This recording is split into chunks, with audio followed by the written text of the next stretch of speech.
Isang gabing puno ng balitaan. Ako po si Robbie Alampay. Mula sa iba't ibang sulok, hagit bawat anggulo, ako naman si Maricel Halili. Ito ang Pilipinas News. Eksklusibong nakuha ng News 5 ang CCTV footage sa isang kainan sa Pasay City na nagpapakitang magkakasama ang tatlong suspect sa pagpatay sa modelong si Julian Rodelas. Nakunan daw ang video noong gabi bago dinukot at pinatay ang biktima. Dito rin makikita ang isa sa mga pinaghahanap na suspect na si Efren Talib. Makikita sa CCTV footage na ito nakuha sa isang kainan sa Pasay ang pagdaan ng isang Mitsubishi Montero. Pag-aari raw ito ni Fernando Quiambao Jr. na isa sa mga pangunahing suspect sa pagdukot at pagpatay sa modelong si Julian Rodelas. Maya-maya pa, makikita na ang pagpasok ni Quiambao at ng dalawa pang lalaki.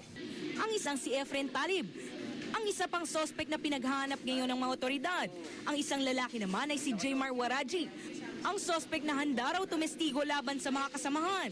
Kuha raw ang videong ito alas 8 ng gabi noong Nobyembre 5, ang gabi bago dinukot at pinatay ang biktima. Kwento ng mga waiter, napansin daw nila na balisa ang grupo at patingin-tingin sa mga CCTV camera. Noong una po, pinapwesto ko sila dun sa may pang-apat na tao, tapos nakita nila yung CCTV, lumipat po sila. Yung isang taong payat na may isang glass para siyang hindi siya mapalagay sa kanyang ginagawa. Lumipat si Waraji sa upuang hindi hagip ng kamera. Habang kumakain, kapansin-pansin na panay ang pagte-text si Quiambao hanggang mag-aya na itong umalis pasado alas 9. Nung parang may nag-text po dun sa Quiambao ng bigla na lang po pinabalot sa akin yung paluto nila, tas umalis na rin po. Sa affidavit ng suspect na si Waraji, sinabi niyang nagkita-kita sila ni Quiambao at Talib noong hapon ng Nobyembre 5. Dito raw humingi ng tulong sa kanya si Quiambao tungkol sa problema ng girlfriend nitong si Althea Altamirano kay Julian. Kinagabihan ay dumiretso raw sila sa Pasay at kumain muna sa isang restaurant habang hinihintay ang text ni Althea. Ayon sa manager ng restaurant, nakuha na ng mga pulis ang CCTV footage na ito na malaki raw ang may tutulong sa pagtugis sa nakatakas na suspect na si Talib. Sina Talib at isa pang pinaghanap na alias Aldos ang sinasabing gumahasa kay Julian. Lynn Olivaria, News 5. Kumpirmadong patay ang isang Pilipino sa pagsabog ng oil rig sa Amerika kahapon. Kritikal naman ang lagay ng 4 na iba pa habang ang isa ay nawawala pa rin. Wasak at sunog na sunog ang bahagi ito ng oil rig ng Black Elk Energy sa Louisiana, USA. Nagsimula raw ang sunog sa pagsabog ng tangke ng langis kahapon. Isang trabahador na Pinoy na hindi muna pinangalanan ang kumpirmadong patay sa insidente. Earlier, reported missing, pero yung katawan niya ay natagpuan na ng US Coast Guard at na-identify na rin ito ng kanyang employer doon sa malapit sa oil rig.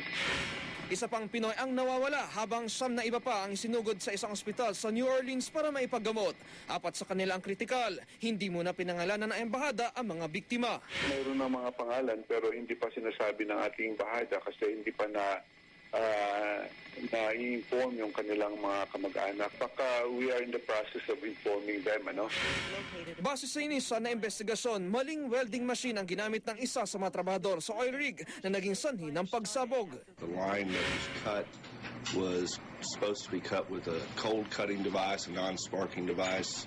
Apparently the construction crew used a cutting torch that ignited vapors in the line, which then ignited the tanks.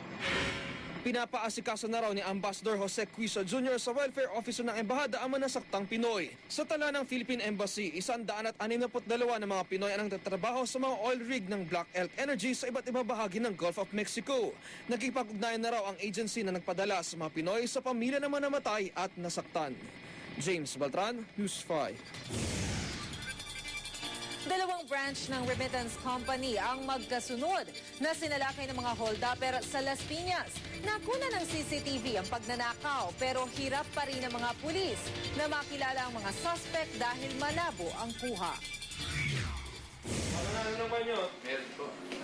Makikita ang pagpasok ng isang lalaki sa isang branch ng money remittance sa Zapote Road, Las Piñas sa CCTV footage na ito. Nagmasid-masid ang lalaki sa kinuha ang kanyang cellphone na tila may tinawagan.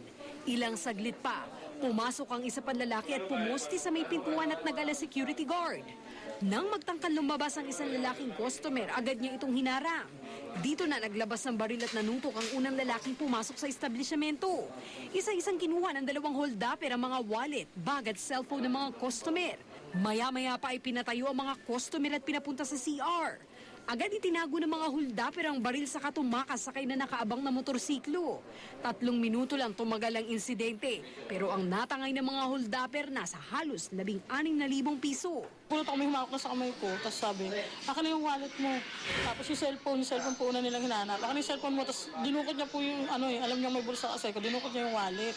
Kaya, sige, pasok kayo doon sa CR, doon kayo sa CR lahat. Tapos sabi niya, huwag kayo lalabas, kasi namin to, may dala kaming granada.